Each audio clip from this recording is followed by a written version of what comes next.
A date which will live in infamy. Both of those projects, initiatives, got off the ground because of the guerrilla.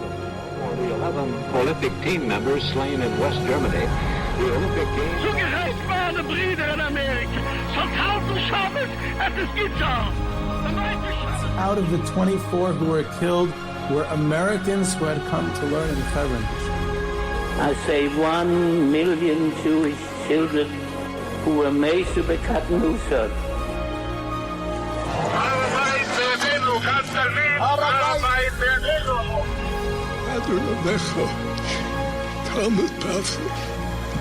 Whoever heard such beautiful words? It is never too little. It is never too late. And it is never enough. Jewish History Soundbites, bringing alive the world of our glorious past. Here is our host, live from Jerusalem, Jewish historian and tour guide, Yehuda Geberer. Yehuda Geberer with Jewish History Soundbites, and this episode has been generously sponsored by Teach Coalition with the New York City Election Day around the corner. It's time to drop the excuses and vote when it comes to funding for our schools and communities. Elected officials pay attention to the people who vote. It's simple. If you're not voting, you don't have a voice. And of course, we all want a voice. And we're looking for that voice, so go ahead out there and vote. The primary election in New York City is basically the general election, so make sure you vote early or on Election Day itself, June 22nd, coming right up.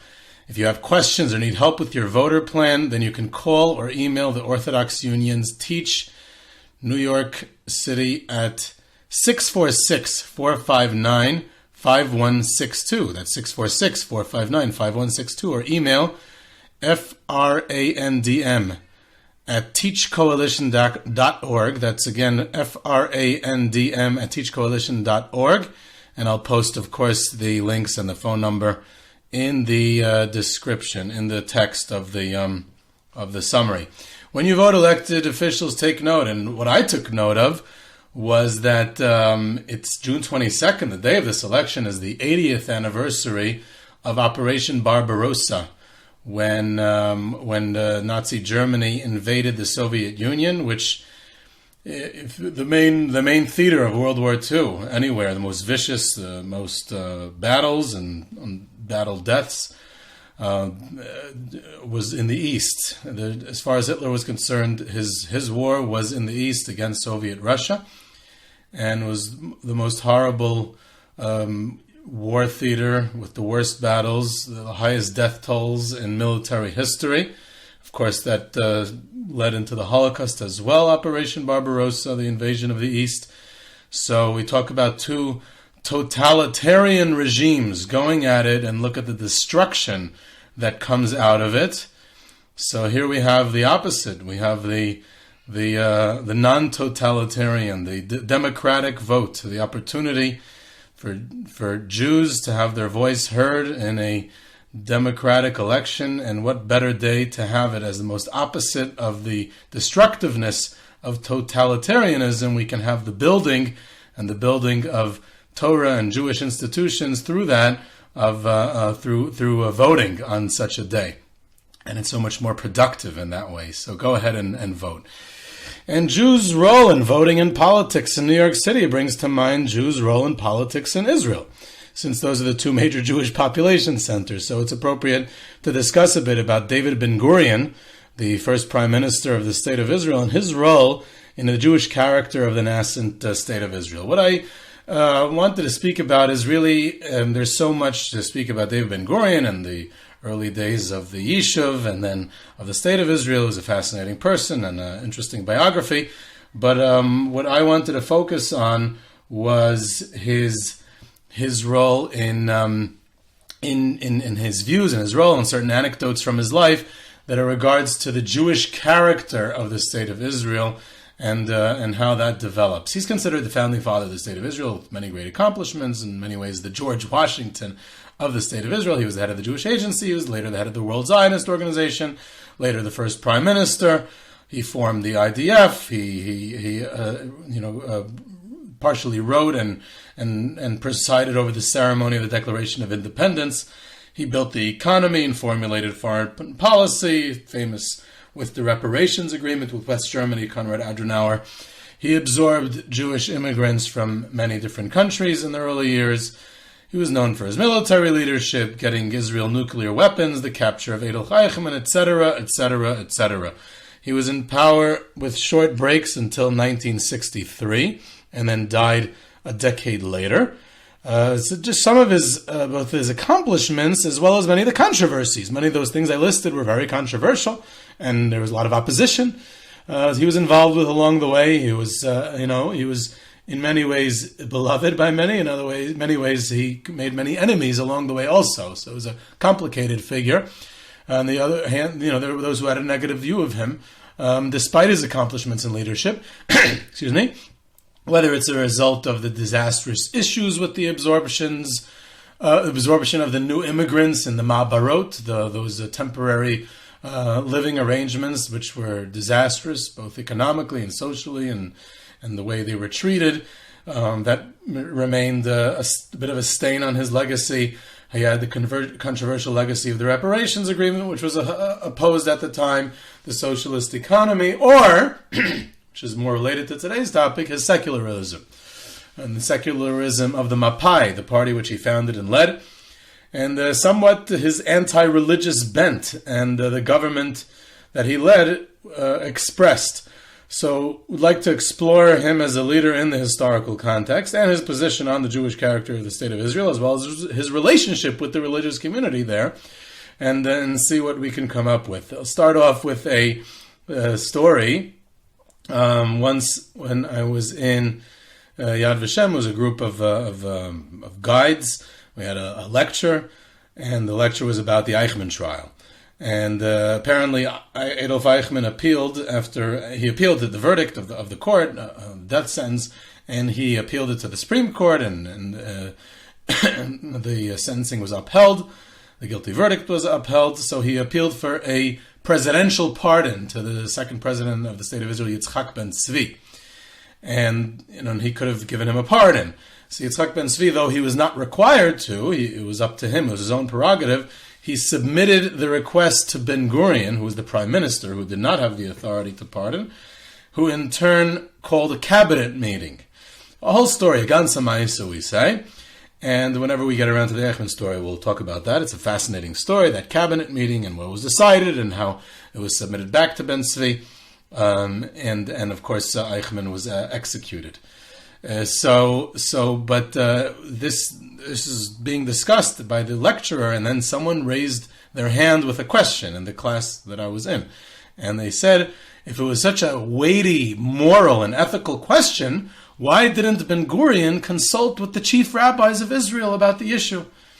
And the lecturer was simply speechless. And finally, when he regained his composure, he said that such an idea would be so foreign to Ben Gurion and to who he was that anyone who knows anything about him or his personality and style would dismiss such an idea as simply inconceivable. It's just so far removed from who Ben Gurion was. And that brings us into the topic, a little bit about his relationship with the religious community and his views on the Jewish character of the State of Israel. Briefly, he was born in Plonsk, in Poland, in a traditional home, but not really religious. He went to a cheder, but it was also a cheder mesukan, a more modern cheder. And at 13, he ceased Jewish studies altogether as a result of the economic situation at home, which was quite common at the time. And he was arrested by Tsarist police during the 1905 revolution. He was already involved in Zionism. He also spent some time in Warsaw. He later on moved to Palestine at the peak of the Second Aliyah in 1906. He moved briefly to Ottoman Turkey to try to obtain a law degree, because Palestine was under Ottoman Turkish control at the time, and he learned Turkish. He tried learning Arabic; it didn't work out well. But he did learn Turkish. He also spoke English and French and, of course, Yiddish. definitely a smart person. And he has a rise to leadership in the yeshiva. He was a big Hebraist. He loved the Hebrew language and insisted on a lot of things about Hebrew, and the meetings should be in Hebrew, and this should be in Hebrew, and that should be in Hebrew, and they should Hebraicize their names. And either way, Hebrew was a big component of his philosophy.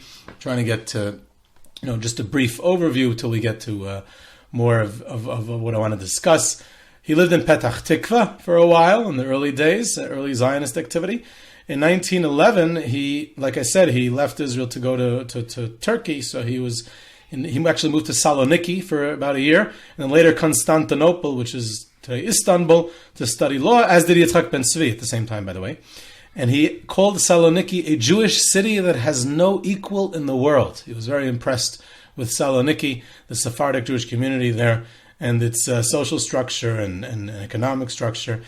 During World War I, he lived in New York. He had a lot of exposure to different Jewish communities around the world. He lived in New York for the duration of World War I, for about 4 or 5 years. He returned to Palestine, and slowly he becomes the leader of the Yishuv, of the Jewish community in Palestine at the time. And later on, he founds the Mapai in the 1930s, 1920s, 30s, together with Beryl Katznelson, and this becomes the mainstream Zionism in the Yishuv of labor Zionism.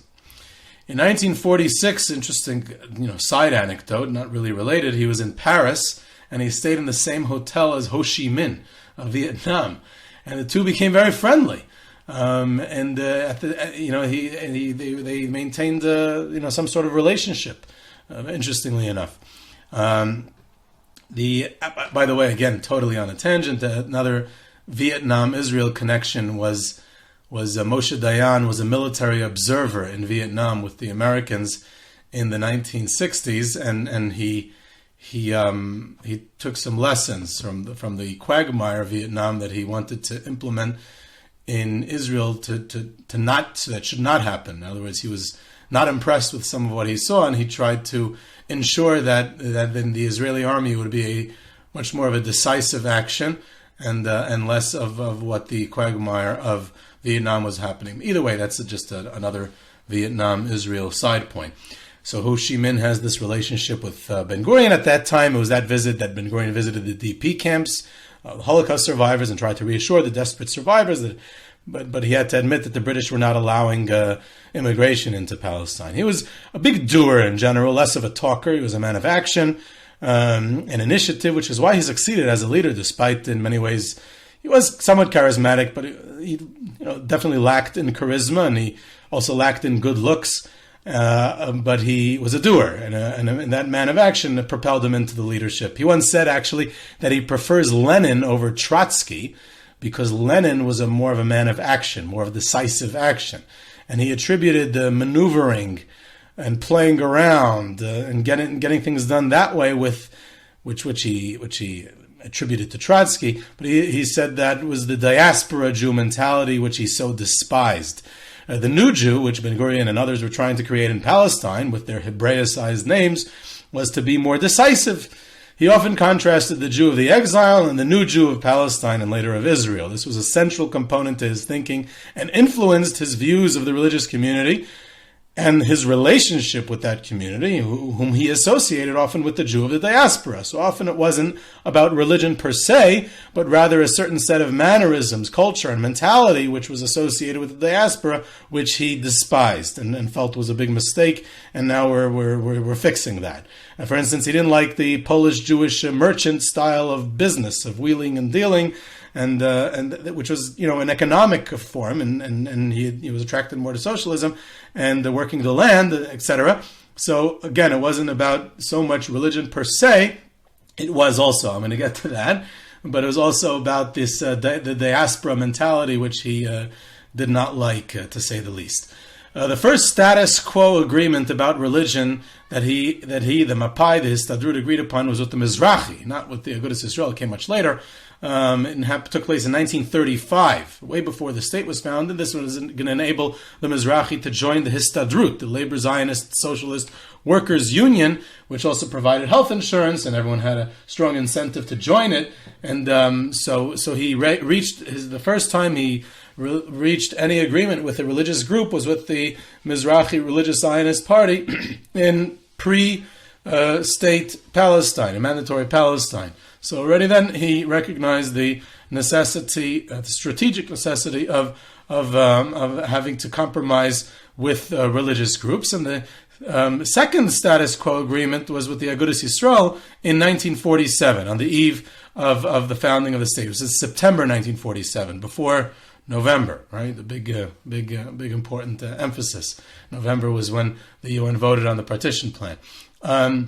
It was a realpolitik strategic move, as he understood that world Jewry, who was still somewhat traditional, would support a Jewish state if it had a religious aura to it, some sort of maybe even messianic, but at least a religious aura to it. So he decides to, he initiates this letter. He writes a letter to the Agudas Yisrael party, and he said he's not creating a religious state. They want to make freedom of religion to all religions, but there are certain compromises and the recognition of Jewish identity in the state. Some even not necessarily compromises.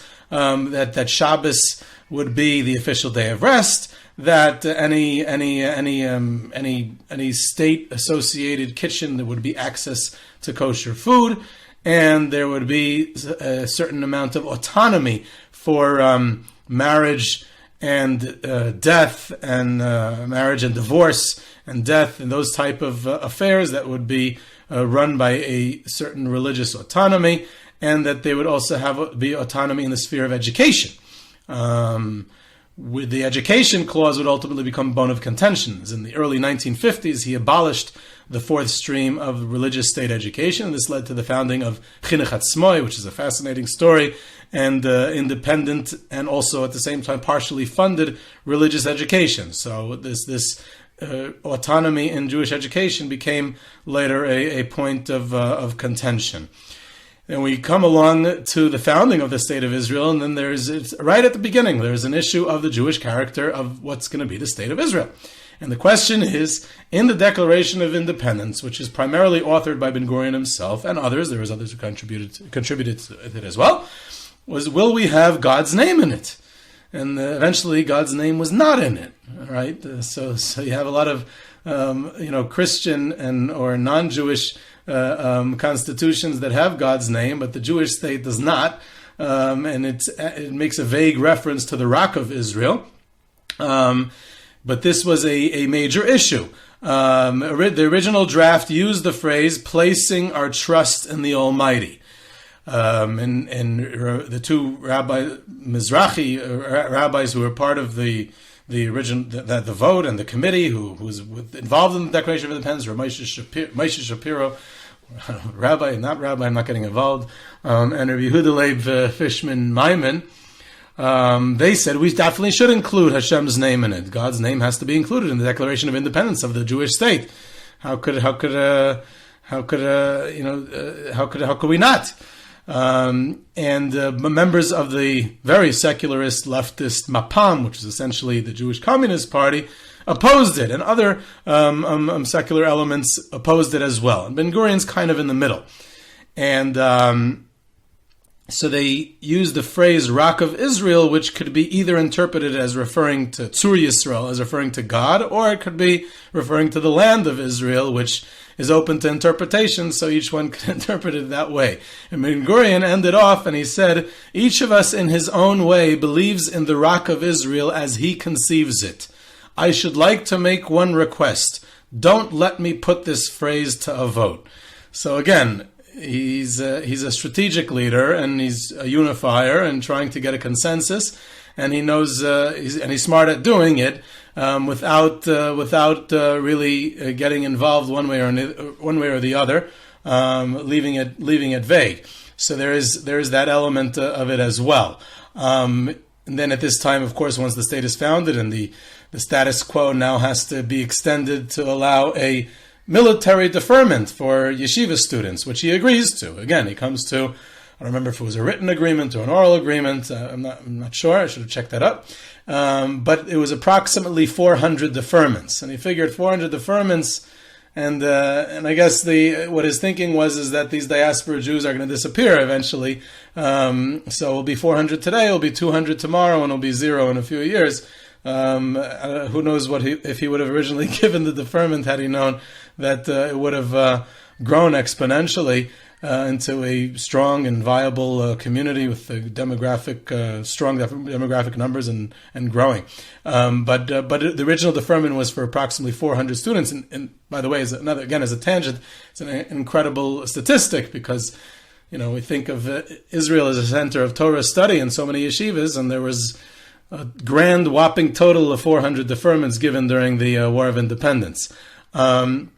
Moving along, his Jewish identity and his seeing the Jewish state, so he was giving a speech to secular Yiddishists, Arbeitering, I'm not sure what it was, a workman circle in New York in the 1950s. And he gave the speech in Yiddish, despite him being such a Hebraist. And that there's a recording of that speech, which I heard a while ago, I don't remember how long ago. And in there he says, I am a Jew. Ich bin a Yid, far bin ich a Yisraeli. I'm a Jew before I'm an Israeli. And my identity as a Jew is my primary identity, and only after that am I a citizen of the state of Israel. So that's how he saw himself. What's perhaps most famous in the context of Ben Gurion and his relationship with the religious Jewish community is his famous visit to the Chazon Ish's house. Rav Avraham Yeshaya Karelitz, the leading rabbi of the religious community in the early years of the state. And on October 20th, 1952, a historic moment, Ben Gurion comes to the Chazon Ish's house in Bnei Brak and visits the venerable sage. And it was Ben Gurion's initiative. He understood from the Knesset members, or the ultra-Orthodox, the Haredi Knesset members, that their rabbinic leader, who they listened to, was the Chazon Ish. So he said, I have to meet him. I want to discuss with him. It was a lot of swirling around about the draft law that was to draft girls into the army, and it was a strong opposition from the religious sector to serve national service or to serve in the army. So it was in that context that he went to visit him, even though they supposedly did not even discuss that. There's all kinds of myths about their conversation. There's all kinds of stuff, and it's as if there was. You would have think from reading books today, you would think there was hundreds of people in the room and recorders and video cameras getting their whole conversation, because there's just so much that there is about this conversation, and there's actually different versions about it. Most of it is completely made up, because the reality is that the two of them agreed not to speak about it. The Chazon Ish did not speak about what the content of the conversation was. The Ben Gurion rarely did. He did once or twice. He mentioned it in passing in his own diary.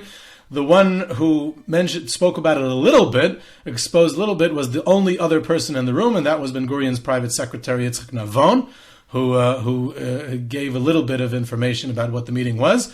But that didn't stop anyone from telling details and direct quotes and quotation marks and dialogue about exactly what the meeting was and who said what and when. So it's quite an interesting read, and how myth can be portrayed as reality. But that'll leave for another time. But because I want to focus on the real reality of the visit itself. It's a historic. It's the fact that the prime minister of a state went to visit the Chazon Ish and went to his home and initiated a visit like that, and the two of them sat together with an exchange of ideas about how the religious and secular communities can coexist in the modern state of Israel at this time. And Ben Gurion says, when the Jews come from all other countries and they come now into here, and how can we coexist together in this context, and the security threats and all that. And the conversation seems to have steered from anything practical about the girls' draft or anything else. But the fact of the meeting was widely reported in the papers at the time, as it was a real curiosity. There's lots of political criticism across the spectrum, from both the right and the left, against Ben Gurion for having conducted the meeting and for having gone to visit the Chazon Ish. He wrote in his diary about how pleasant the Chazon Ish was as a person and how impressed he was, which shouldn't surprise anyone. Yitzchak Navon, like I said, was the only eyewitness to the meeting, and he was the one who actually said, probably the most famous thing that was said at the meeting, about the parable of the empty and full wagons, about how when Ben Gurion posed the question to the Chazon Ish about how peaceful coexistence between religious and irreligious, religious and secular Jews in the state of Israel can take place, and the Chazon Ish cited a parable about how a full wagon of goods gets precedence on the road to an empty wagon. And there's been many, many interpretations of what that parable is to mean. So the literature is out there, and the listeners are welcome to go explore and decide for themselves which is the most accurate version, because I don't know. In 1958, the issue of Jewish identity in the state of Israel became an issue. What defines a Jew? Mihu Yehudi. Who's a Jew? And Ben Gurion initiates a new project. He poses the question, Mihu Yehudi, to what he termed the Chachmei Yisrael, the wise men, wise people of Israel. I think they're mostly men, or all men at the time. I don't know the identities of all of them. So he posed it to rabbis, academics, philosophers, writers, to 51 people, of whom 45 responded, and 37 gave the traditional definition of what a Jew is, so someone who's born to a Jewish mother, and that's what ultimately was written into the law, though the law of return, which allows immigration to the state of Israel, extends well beyond that, well beyond that narrow definition. Ben Gurion described himself as an irreligious person, somewhere between atheism and agnostic, unclear if he was truly an atheist or he did believe in some sort of God, and he was an agnostic, or I'm not sure if it's so important what exactly it was. He definitely didn't believe in God in the traditional sense, and definitely had no great sympathy for the elements of traditional Judaism, even though he would quote Tanach, which I'll get to in a second. Yeshayahu Leibowitz, who I discussed in a different episode a long time ago, the fascinating philosopher and professor who was an Orthodox Jew, he said that Ben Gurion hated Judaism more than any other man he had ever met. So that's Leibowitz, but he was extreme in a lot of things he said, so I'm not sure if, but that's an assessment. He was definitely proud of the fact that he had almost never set foot in a synagogue once he had come to Israel. From 1906 to 1973, in Israel, when he visited the diaspora, Jewish communities in the diaspora, he did. I'll get to that also. So he was proud of that. He would speak about it. So you're talking about someone who had a strong antagonism to religion, to established religion. Strong. He definitely disliked it. He was proud of the fact that he worked on Yom Kippur. He was proud of the fact that he ate pork. And he would say that proudly. In later times, he described himself as a pantheist in the Spinoza sense. In other words, he had this complicated relationship with what he exactly did believe or didn't believe, but he had an antagonism towards religion and religious practice. He once wrote in a letter, "Today more than ever, the religious tend to relegate Judaism to observing dietary laws and preserving the Sabbath. This is considered religious reform. I prefer the lovely Psalms of Israel. The Shulchan Aruch is a product of our nation's life in exile and was produced in the exile in conditions of exile." And then he goes on to you need compromise, and the nation's intellectuals should come up with better ways. He had a very strong disregard for anything produced after the Tanach. He loved the Tanach, but he didn't like the Gemara, the Shas, the Shulchan Aruch. In other words, he had a disregard for Torah Shebal Peh, the oral law. But before I get to that, I want to go back to what he said about being in a shul, and he had never gone to shul. He said, "Once I went in a shul in Israel when independence was declared at the request of Reb Meir Bar Ilan of the Mizrahi." So he went in then at that time. He did go on once or twice. The other time, I think when his grandson had a bar mitzvah or something, he did go on one or two other occasions. He did step foot into a synagogue when he was in Israel. But when he was abroad, when he was overseas, he enjoyed attending synagogue on Shabbos. He said that In the exile, the synagogue is a natural meeting place for Jews. It's like a community center. It's a place where Jews get together, and therefore he saw it in a much more positive light. On the other hand, he did not believe in the separation of religion and state, because he believed that there's a common destiny of the Jewish people, and hence their religion, and the state of Israel. And he had this love of Tanach, and knowledge of He liked to use it as a source for many things, also Jewish history. He emphasized Tanach and the kingdom of Judea throughout the Second Temple period and the Bar Kokhba revolt, and then its continuation with the Zionist movement. Anything in between, in the exile, is a mistake. Exile is all that. It's all basically wrong. In that context, he had a negative view of the oral Torah, the Gemara, the Shulchan Aruch, and all that is part of the legacy of the diaspora. And his use of Tanakh and his degrading of the other aspects of the Torah caused great anger among the religious community, and understandably so. And he was conscious of that, and he would consciously polemicize with them on these issues. So needless to say, that didn't endear him to them that much, and this caused a lot of what his controversial legacy, especially among religious Jews. This is someone who was very antagonistic, who was very degrading of not just of the exile, but of all the Torah, and that was produced, and the halachic norms, and all that, and therefore it was a very, very complicated legacy as far as the Jewish religion and the Jewish religious community is concerned. And I want to end off at this point with his view on Zionism itself, which is kind of related to this topic, and it's such an important topic and misconception that I find almost everyone has. So, and I myself only came to clarity in it rather recently, so I'll share a little bit. But his vision of Zionism, Ben Gurion saw the creation of the Jewish state and an ingathering of the exiles as the goals of Zionism. Two goals, twin goals of Zionism. Zionism's goal is to create a Jewish state in the historic land of Israel, and the ingathering of exiles, in other words, that the Jewish people should return to the land of Israel. Once those two things took place in 1948, he declared, and he believed this as this to be so, now I'm an Israeli, not a Zionist. Zionism has achieved its goals.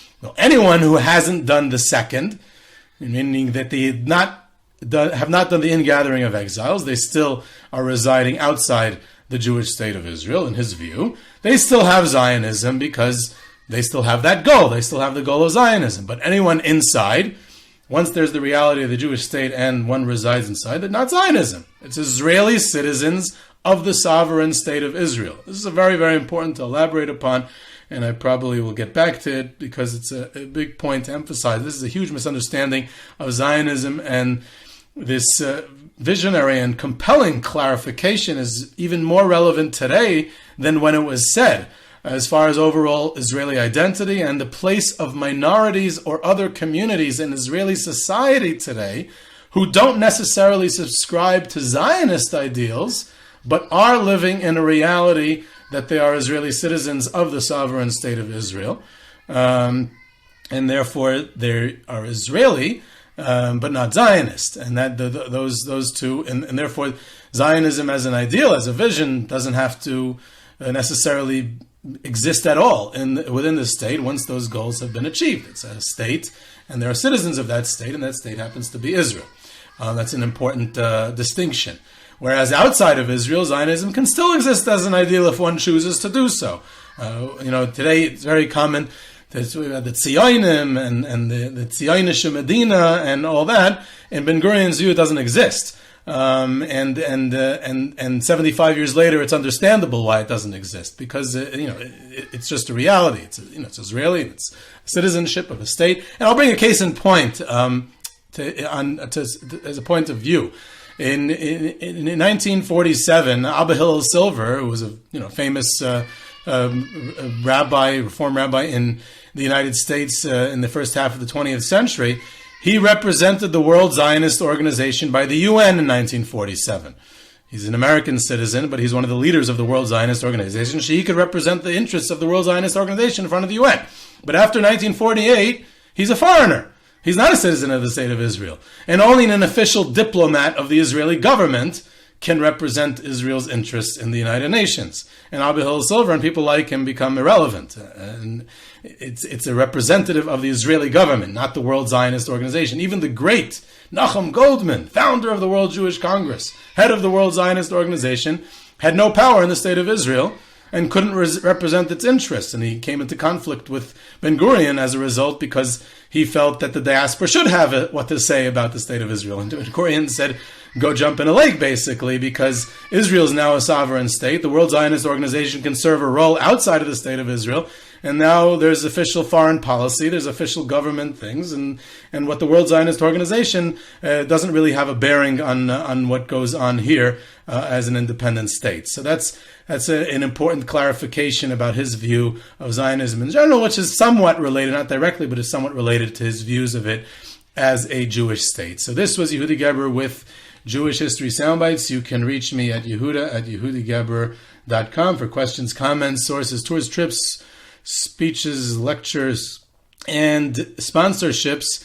And don't forget to go out and vote in the New York City primary elections on June 22nd. Teach Coalition reminds us of that, and I'll post the links in the description. And you could subscribe to Jewish History Soundbites on Podbean or at your favorite podcast platform. Follow us on Twitter at JSoundbites, and I hope you enjoyed.